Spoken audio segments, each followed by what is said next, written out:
حضرت عمر رضی اللہ عنہ نے کبھی کوئی خواہش نہیں کی۔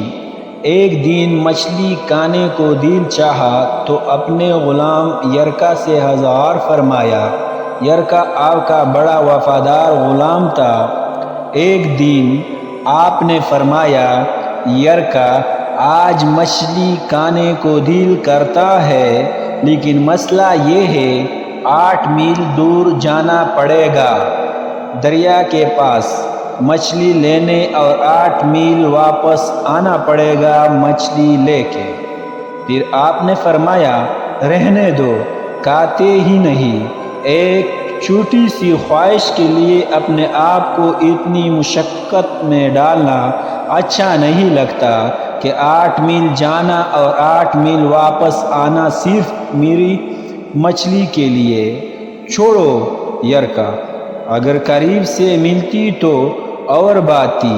غلام کہتا ہے، میں کئی سالوں سے آپ کا خادم تھا، لیکن کبھی آپ نے کوئی خواہش کی ہی نہیں تھی۔ پھر آج جب خواہش کی ہے تو میں نے دل میں خیال کیا کہ حضرت عمر فاروق نے پہلی مرتبہ خواہش کی ہے اور میں پورا نہ کروں، ایسا کیسے ہو سکتا ہے؟ غلام کہتے ہیں، جناب عمر رضی اللہ ظہر کی نماز پڑھنے گئے تو مجھے معلوم تھا ان کے پاس کچھ مہمان آئے ہوئے ہیں، اثر ان کی وہاں ہے۔ غلام کہتا ہے کہ میں نے حضرت عمر رضی اللہ کے پیچھے نماز پڑھی اور 2 رکعت سنت نماز پڑھ کر میں گھوڑے پر بیٹھا۔ عربی نسل کا گھوڑا تھا۔ دوڑ کر میں دریا پر پہنچ گیا۔ عربی نسل کے گھوڑے کو 8 میل کیا کہتے۔ وہاں پہنچ کر میں نے ایک ٹکڑا مچھلی کا خریدا اور حضرت عمر رضی اللہ عنہ کی عصر کی نماز ہونے سے پہلے میں واپس بھی آ گیا، اور گھوڑے کو میں نے ٹھنڈی چھاؤں میں باندھ دیا تاکہ اس کا جو پسینہ آیا ہوا ہے وہ خشک ہو جائے اور کہیں حضرت عمر فاروق رضی اللہ دیکھ نہ لے۔ غلام کہتا ہے کہ گھوڑے کا پسینہ تو خشک ہو گیا، پھر پسینے کی وجہ سے گرد و غبار گھوڑے پر جم گیا تھا، جو واضح نظر آ رہا تھا کہ گھوڑا کہیں سفر پہ گیا تھا۔ پھر میں نے سوچا کہ حضرت عمر فاروق رضی اللہ دیکھ نہ لے۔ پھر میں جلدی سے گھوڑے کو کنویں پر لے گیا اور اسے جلدی سے غسل کرایا اور اسے لا کر چھاؤں میں باندھ دیا۔ جب ہماری خواہش ہوتی ہے تو کیا حال ہوتا ہے، لیکن یہ خواہش پوری کر کے ڈر رہے ہیں کیونکہ ضمیر زندہ ہے۔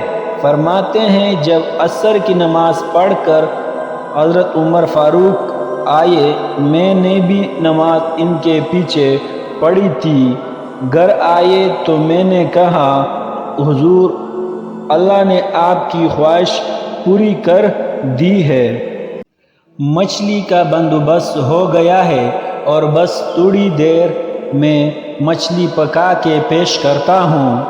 کہتا ہے، میں نے یہ لفظ کہے تو جناب عمر فاروق اٹھے اور گھوڑے کے پاس چلے گئے۔ گھوڑی کی پشت پہ ہاتھ پھیرا، اس کی ٹانگوں پہ ہاتھ پھیرا اور پھر اس کے کانوں کے پاس گئے اور گھوڑے کا پھر ایک کان اٹھایا اور کہنے لگے، یرکا، تو نے سارا گھوڑا تو دھویا ہے، لیکن کانوں کے پیچھے سے پسینہ صاف کرنا تجھے یاد ہی نہیں رہا، اور یہاں تو پانی ڈالنا بھول گیا۔ حضرت عمر رضی اللہ گھٹنوں کے بال زمین پر بیٹھ گئے اور کہنے لگے، آؤ یار یرکا، ادھر آؤ، تیری وفا میں مجھے کوئی شک نہیں ہے، اور میں کوئی زیادہ نیک آدمی بھی نہیں ہوں، کوئی پرہیزگار بھی نہیں ہوں، میں تو دعائیں مانگتا ہوں، اے اللہ میری نیکیاں اور برائیاں برابر کر کے مجھے معاف فرما دے۔ میں نے کوئی زیادہ تقوی اختیار نہیں کیا۔ اور بات کو جاری رکھتے ہوئے فرمانے لگے، یار ایک بات تو بتا، اگر یہ گھوڑا قیامت کے دن اللہ کی بارگاہ میں فریاد کرے کہ یا اللہ عمر نے مجھے اپنی ایک خواہش پوری کرنے کے لیے 16 میل کا سفر طے کرایا، اے اللہ میں جانور تھا، بے زبان تھا، 16 میل کا سفر ایک خواہش پوری کرنے کے لیے، تو پھر یرکا تو بتا میرا جیسا وجود کا کمزور آدمی مالک کے حضور گھوڑے کے سوال کا جواب کیسے دے گا؟ یرکا کہتا ہے، میں اپنے باپ کی فوت ہونے پر اتنا نہیں رویا تھا جتنا آج رویا، میں تڑپ اٹھ کے حضور یہ والی سوچ، یہاں تو لوگ اپنے ملازم کو نیچا دکھا کر اپنے افسر ہونا ظاہر کرتے ہیں۔ غلام رونے لگا۔ حضرت عمر رضی اللہ کہنے لگے، اب اس طرح کر، گھوڑے کو تھوڑا چارہ اضافی ڈال دے، اور یہ جو مچھلی لے کے آئے ہو اسے مدینہ کے غریب گھروں میں تقسیم کر دو، اور انہیں یہ مچھلی دے کر کہنا کہ تیری بخشش کی بھی دعا کرے اور عمر کی معافی کی بھی دعا کرے۔